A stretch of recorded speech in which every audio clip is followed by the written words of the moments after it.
And just like that, the Boston Red Sox 2022 season has come to a bittersweet end. They ended their campaign with a win over the Rays to complete the sweep, but it was not done without a ton of emotion throughout the game.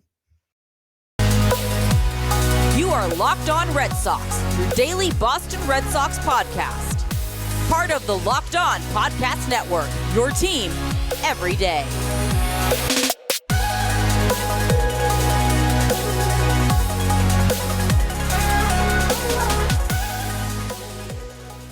Welcome to the Locked On Red Sox podcast. Thank you for making Locked On Red Sox your first listen of every single day. I am your host, NESN's Lauren Willand, and I am flying solo today, but we will be back tomorrow, Jake and I, to be able to just kind of recap this season and recap Wednesday's emotional 6-3 win that the Red Sox were able to cap off the season with. So game 162 has not meant so little in a very long time. But the Red Sox were able to end this season on a high note, and that's just what I've been preaching pretty much for the last month, I'd say. And I did mention that there was a lot of emotion here, and a lot of it came from Dennis Eckersley in the NESN booth. So we obviously know he's retiring. He's going to spend some time with his family and his grandkids, which I love that for him. But holy smokes, am I going to miss him next season in the booth? Between Jerry Remy passing away last year, Eck retiring this year, and then you just throw in Don Orsillo from 7 years ago, I believe it was now. And it's just a lot of sadness, a lot of just who's next? Who's going to be in the booth next year with OB? But just the tributes to Eck were so well done. They were amazing. You had Jim Rice talking about him. You had Tom Caron. Dave O'Brien was very emotional as well. Eckersley was crying so much. I called my grandma after the video tribute to see if she was watching the game. I mean, I knew she was going to be watching it, but sometimes, you just got to make sure she's on her toes there and watching. And she goes, "Did you see Eck crying? He had his tissue." And I was like, oh my God. She sounded emotional. Obviously, Eck was very emotional. The players even came out to salute him and wave to him. And I just feel like you don't see that a whole lot with just any old broadcaster. We saw that with Don Orsillo. I'm sure that the Dodgers did that for Vin Scully when he retired. And now that they're doing that for Eck, it's just, woo, very, very emotional. But like I said, the Red Sox did get the win. That was the important part of Wednesday afternoon at a cold, rainy day at Fenway. Oh man, like what a way to end the season. Cold, rainy. I thought the game was going to get rained out. The weather looked awful. I'm really glad they got this game in because the wild card starts on Friday. And it just would have been a mess trying to reschedule this game for Thursday. But we don't have to worry about that. But JD Martinez, who very well could have played his last game in a Red Sox uniform, did a lot of the offensive damage. He hit 2 home runs. His second home run gave the Red Sox a 4-2 lead, gave them a little bit more insurance there. And it was a very fitting ending for JD. I'm going to play the card that he is not coming back. That is just purely speculation, but I just feel like he's been here for 5 years. One of Dave Dombrowski's best offseason signings. That was just a steal of a deal that he had. A fantastic contract for JD, for the Red Sox, for everyone involved. And he did his job while he was here. He really helped the Red Sox in 2018. He was just a hell of a player, somebody you wanted on your team. Yes, his numbers were down this year, but he still competed, and he had his 2 home runs today. So like I said, very potential fitting ending for JD's career in Boston. It didn't seem like he was on the Bradfo Show podcast, and it kind of sounded like he was not coming back. It was a very good listen. I encourage you all to listen to the most recent episode of the Bradfo Show podcast with JD Martinez, but I'm going to be sad if he's gone. I don't think he's a priority for the Red Sox. I talked in Tuesday's episode about priorities and Monday's episode about priorities that this team desperately needs to take care of. And one of those priorities is, of course, Xander Bogaerts, who also had an emotional exit from the game. And he was pulled, I think it was the 7th or the 8th inning. They put Yu Chang in at shortstop, and Alex Cora went and got him, and he gave hugs around to the field. He tipped his cap to the Fenway faithful. and he got hugs from all of his teammates. And of course, that's the biggest question mark going into the offseason, right? Is what is going to happen with Xander Bogaerts. We're not going to have our answers tonight. We're not going to have our answers tomorrow. We're probably not going to have our answers 5 days after the World Series ends in November. So it's going to be a while. It's going to be a lot of speculation with Bogaerts, but of course he was asked after the game how he felt and if this was his last game in a Red Sox uniform, and he said that he hopes not, but he knows that this is, at the end of the day, is a business. Baseball is a business. And he mentioned that he was going to go back to Aruba and just disconnect from baseball for a while. He said that he really needed it, and he needed it more this season than past seasons. And that's probably due to a lot of things. This season was really, really bad. This was not the season anyone expected from the Boston Red Sox.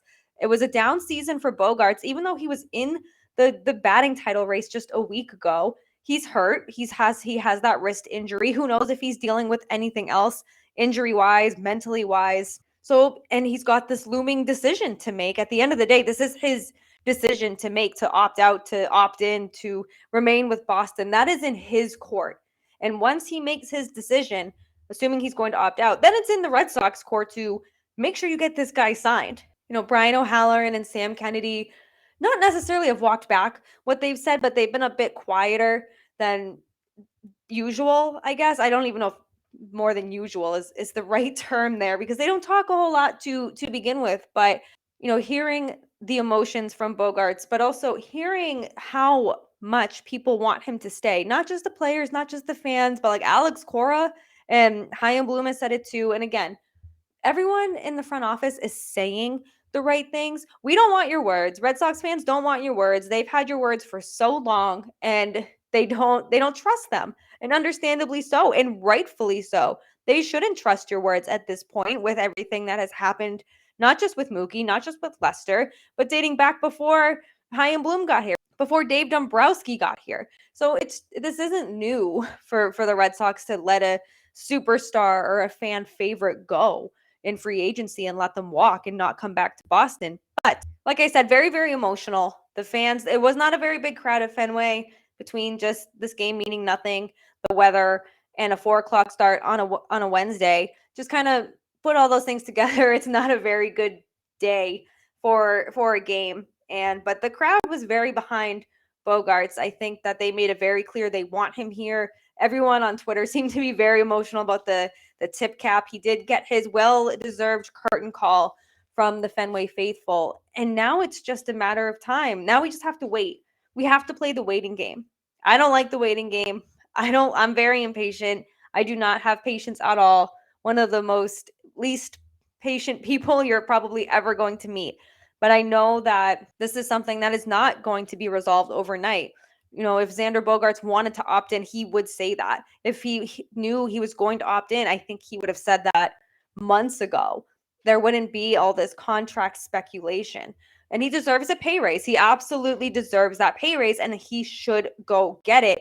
Hopefully it's with the Red Sox. I'm making that very clear. I do not want him to go anywhere else. He is just somebody who's been with this team for so long, and he was so crucial to 2018. He's so crucial to this year. He's so crucial to the Red Sox team, period, that he's just somebody you should not let go. And I don't know how Red Sox fans will feel if they lose Mookie Betts and Xander Bogaerts within 3 years of one another. I don't think it's going to go well.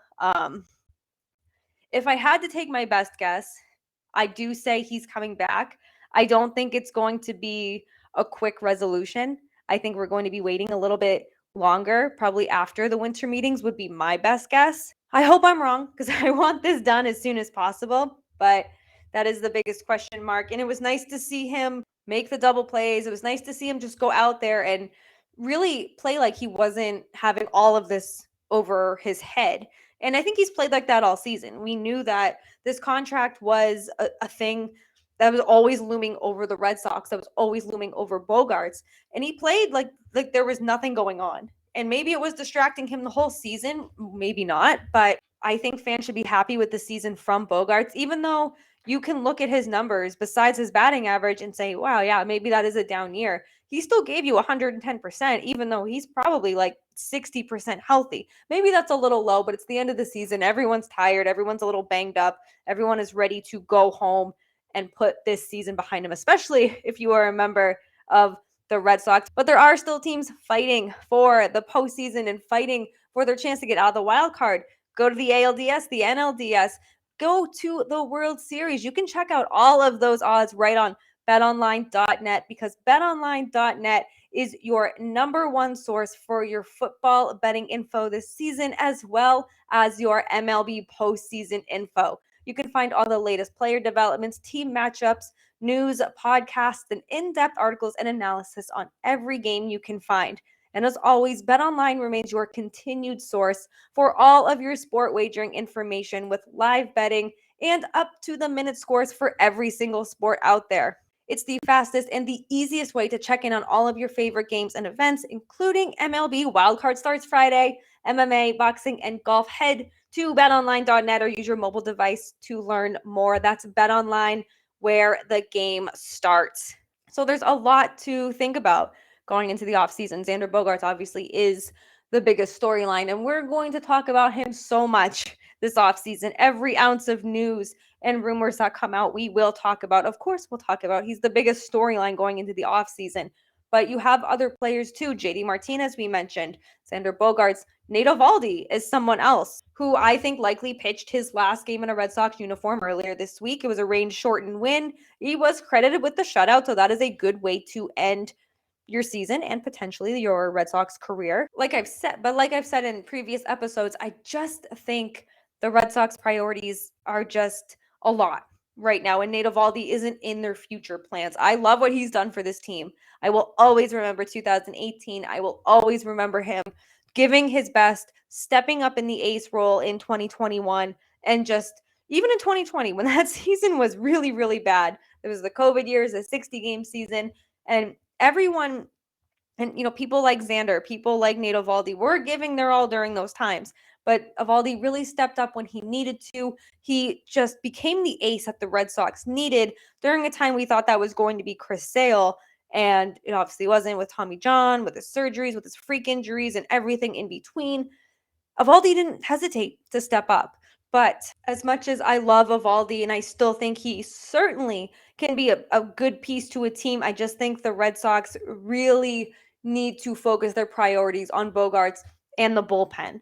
And like I said, kind of about Rich Hill earlier this week, like maybe once you get those priorities straight, you sign the correct people, then you can go back and see, okay, who's out there? Or maybe you have a verbal agreement with Eovaldi and you say, hey, we're going to bring you back for a year, but we need to figure out the main parts first. So there are tons and tons of questions, but I truly think that Eovaldi has finished his career, not his MLB career, but I think he is done with the Red Sox. I think he goes elsewhere in 2023.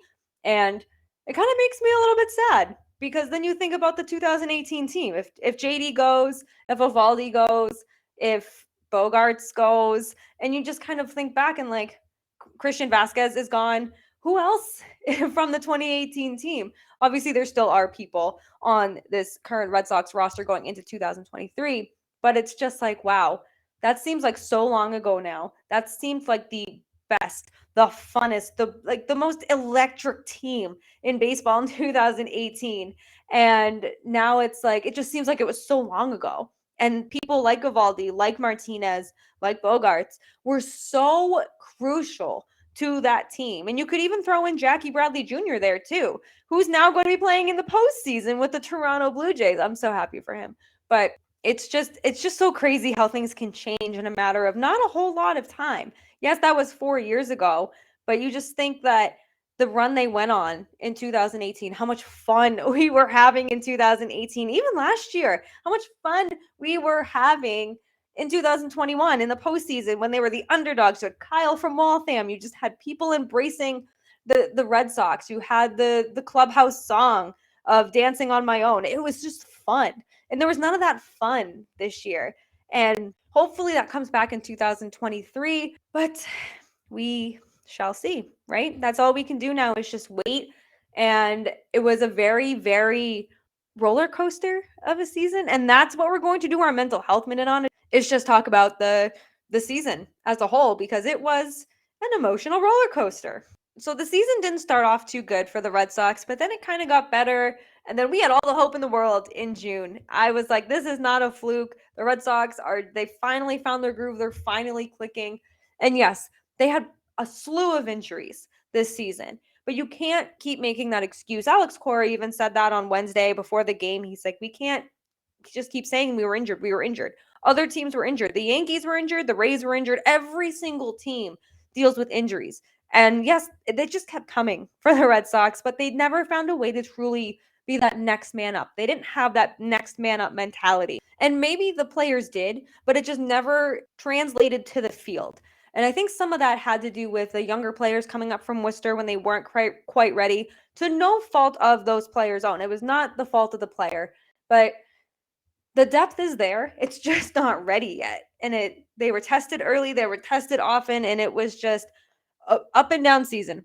Big roller coaster of a season. I unfortunately said silly things like Bobby Dahlbeck would lead the team in homers, that the Red Sox would be a contending team.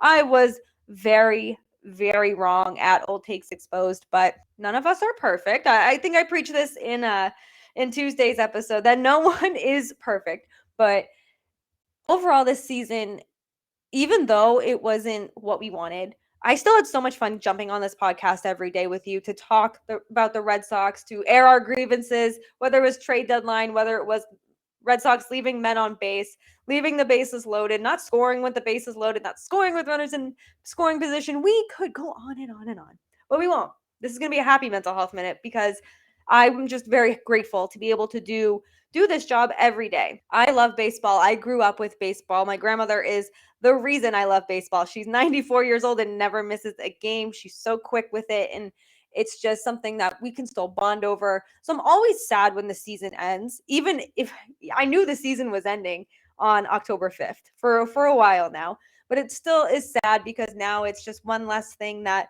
my grandma gets to look forward to. But only 5 months until opening day? But we're not going to do that countdown yet. There still is Major League Baseball being played. You have the World Baseball Classic. You have the Savannah Bananas doing their thing. But in all honesty, just thank you for an incredible 2022 season. You made this season much more bearable. I know at times it was really difficult to watch. It was difficult to really believe in this team. Let's hope we can believe in this team in 2023. We'll be with you all off season. Do not worry. Jake is working his tail off to get awesome people on this show, from reporters, from players, to Red Sox influencers on Twitter, if you will. So we have a very busy offseason planned for us. The Red Sox have a very busy offseason ahead of them. We'll be back tomorrow to talk more about the season as a whole, what we liked, what we didn't like, some good, some bad, even though there was a lot of bad. But like I said, just thank you so much for every single day tuning in to us, listening to us banter, and just being a good sport through this season. It was difficult. It was very difficult at times. But now we turn to stress-free postseason baseball. Who do you have going to the World Series? Who are you cheering for throughout this postseason? Let me know. I want to know. I haven't watched stress-free baseball in what I feel like is a very long time, even though it was only like 2020, but that's still a long time. But the Red Sox season is over, but Locked On Red Sox is not over. Like I said, we'll be with you all off season. Let us know what you want to hear. If you have any questions, topic ideas, what maybe you have a game you want us to play, literally anything, let us know. Hit us up on Twitter at LO_Red Sox. And as always, thank you for making Locked On Red Sox your first listen of every single day. Rate, review, and subscribe to Locked On Red Sox right here on YouTube, Apple, Spotify, wherever you get your podcast is where you can find us. You can also find me on Twitter at Lauren, 3 Laws, Lauren with 4 R's, Jake at Jake Iggy. And be sure to check out all the other shows across the Locked On network. Locked On Yankees, Locked On Astros, Locked On Phillies, postseason bound teams. They're all excited. They do a great job. Everyone does a great job here, bringing you baseball content Monday through Friday. And now that you have made Locked On Red Sox your first listen, head on over to Locked On MLB to make it listen number 2. Paul Francis Sullivan, just call him Sully, brings you his unique perspective of major leagues, both past and present, using his knowledge, using his insight, and using his humor. It's a must listen. You can listen to it right here on YouTube. Download it for free on the Odyssey app, or wherever you get your podcast is where you can find Sully and Locked On MLB. It's where you can find Locked On Red Sox. We will see you tomorrow. And for all time's sake, we're going to end this show as we have for the last 162 games. Let's go, Red Sox.